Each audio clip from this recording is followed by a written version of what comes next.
পরকীয়া সুস্থতার লক্ষণ, কাউকে ভালো লাগতেই পারে। অপরাজিতা আঢ্য।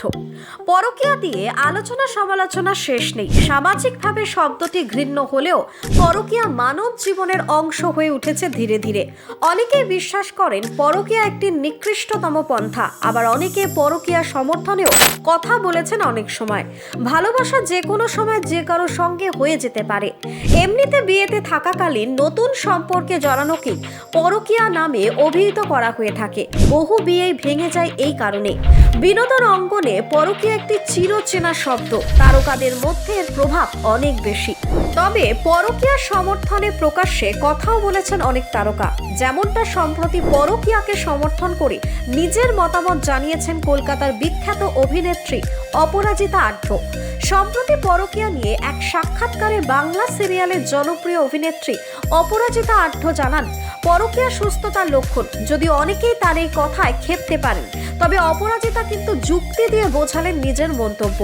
কলকাতার প্রথম স্থানের এক সংবাদ মাধ্যমকে অপরাজিতা জানান, কেন পরকীয়া আটকাতে হবে? এটা তো সুস্থতার লক্ষণ, চিরাচরিত ছিল। রামায়ণ মহাভারতের সময় থেকেই ছিল এই পরকীয়া। এটা জীবনের স্বাভাবিক ধর্ম। কারোর কাউকে ভালো লাগতেই পারে। আমি কারোর সঙ্গে ঘর করি বলে জীবনে আর কাউকে ভালোবাসবো না, কোনো ভালো জিনিস দেখবো না, এমনটা তো হতে পারে না। যার যত বেশি অপশন, তার জীবনে তত মানুষ আসতেই পারে। এবার কেউ সেটা কিভাবে ব্যালেন্স করবে সেটা সেই মানুষটার ব্যাপার, কিন্তু এতে তো কোনো অপরাধ নেই। অপরাজিতা মনে করেন ভালো লাগা হতেই পারে বিয়েতে বা সম্পর্কে থাকাকালীন। তিনি বলেন, আমি আমার সংসারকে বেশি গুরুত্ব দেব নাকি অন্য কাউকে, সেটা আমি ঠিক করব। পাখিকেও তো খাঁচায় বন্দি রাখা ঠিক নয়, কাউকে না ঠকালেই হবে। অপরাজিতাকে এখন দেখা যাচ্ছে জল থই থই ভালোবাসা নামক একটি ধারাবাহিকে। এর আগে লক্ষ্মী কাকিমা সুপারস্টারও কাজ করেছিলেন তিনি। নতুন শুরু হওয়া এই মেগা সিরিয়াল বেশ জনপ্রিয়তা পেয়েছে।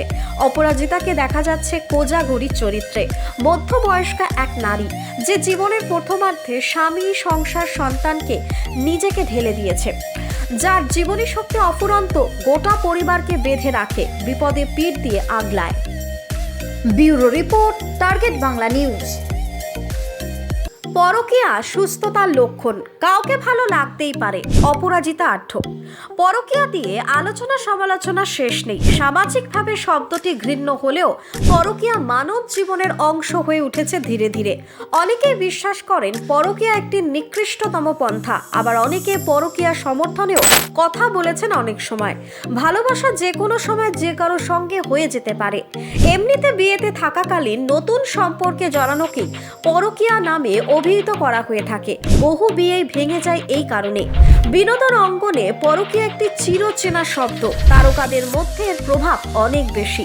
তবে পরকীয়া সমর্থনে প্রকাশ্যে কথাও বলেছেন অনেক তারকা, যেমনটা সম্প্রতি পরকীয়াকে সমর্থন করে নিজের মতামত জানিয়েছেন কলকাতার বিখ্যাত অভিনেত্রী